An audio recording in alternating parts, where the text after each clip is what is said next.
আজি মই মানে ভাল পাইছো যে আমাৰ ইভেন্ট মেনেজমেন্ট চাহে ইন্ডিপেন্ডেন্স ডে হোক বা অন্যান্য ইভেন্টস আমাৰ যেনেকে এই সোসাইটিয়ে এনেকে অৰ্গেনাইজ কৰে এনেকুৱা যিমানেই ইভেন্ট হোক মই দেখিছো one of the great ways two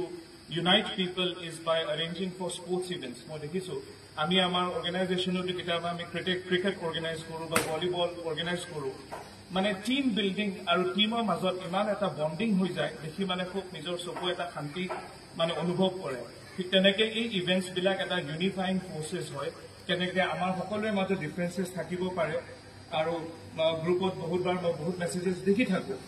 মানুহ মত বিৰোধ হৈ থাকে কিন্তু সেইটো স্বাভাৱিক কথা মত বিৰোধ হ'বই মানে সদায় একেধৰণে বা একে কথা সকলোৱে নকয় মহাত্মা গান্ধীৰ ফালে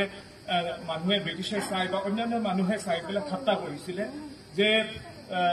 তেতিয়া মহাত্মা গান্ধীয়ে এটা বহুত সুন্দৰ উত্তৰ দিছিলে they look at me and they tell me that I am different all of them they look at me and they tell me I am different and I look at them and I tell them all of them are the same so নিজে different হওয়াটো ভাল আৰু unique হওয়াটো ভাল মানে same হ'ব নালাগে hard মেন্টালিটিত আমি যাব নালাগে